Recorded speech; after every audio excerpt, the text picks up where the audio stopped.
हातम ताई बहुत बड़ा सखी था। किसी शख्स ने एक दिन हातम ताई से पूछा कि तूने कभी अपने से भी बड़ा सखी देखा है?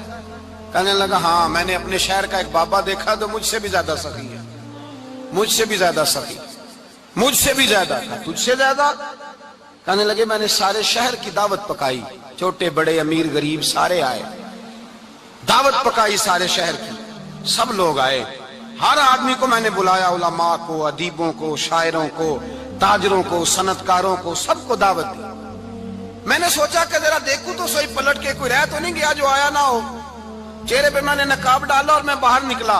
एक ज़ईफ बुजुर्ग लकड़ आ रहा, जंगल में लकड़ियां काट रहा है। मैं उसके पास गया तो मैंने कहा बाबा तुझे नहीं पता आज हातम ताई की दावत है, तू नहीं गया? कहने लगा बेटा मुझे खबर आई थी, इत्तला मिली थी, पर मैं नहीं गया। तू क्यों नहीं गया? कहने लगे मुझे हाथ की कमाई करके खाने का चस्का लग गया है, मजा लग गया है हाथ की कमाई खाने का। अब मुझे दूसरे के दस्तरखान पर जायका नसीब, हमारे मुआशरे का तो अलमिया है, लोगों को लज्जत ही दूसरे के दस्तरखान पे आती, मुफ्त की रोटी का जायका नसीब होता है। मुझे अपने हाथ की कमाई का जायका लग गया है, अब मैं वहां नहीं जाता। कहते मैं पलटने लगा तो बाबे ने बुलाया, कहने लगा इधर आ यार। मैं गया तो उसने 5 आने निकाले।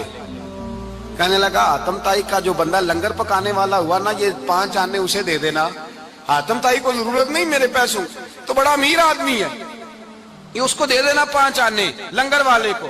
और उसको कहना बड़े बड़े नेक लोग आए हैं दावत में, 5 आने मेरे भी शामिल कर ले, और मेरे हाथ की कमाई चलो मेरी भी रोटी कोई खा लेगा, कोई अच्छा आदमी मेरे हिस्से के मेरे दिए हुए पैसों से लुकमा खा लेगा तो अजर मिल जाएगा। हातम ताई कहते मैंने खैंत के निकाब उतारा और बाबे को कहा यार सीने से लग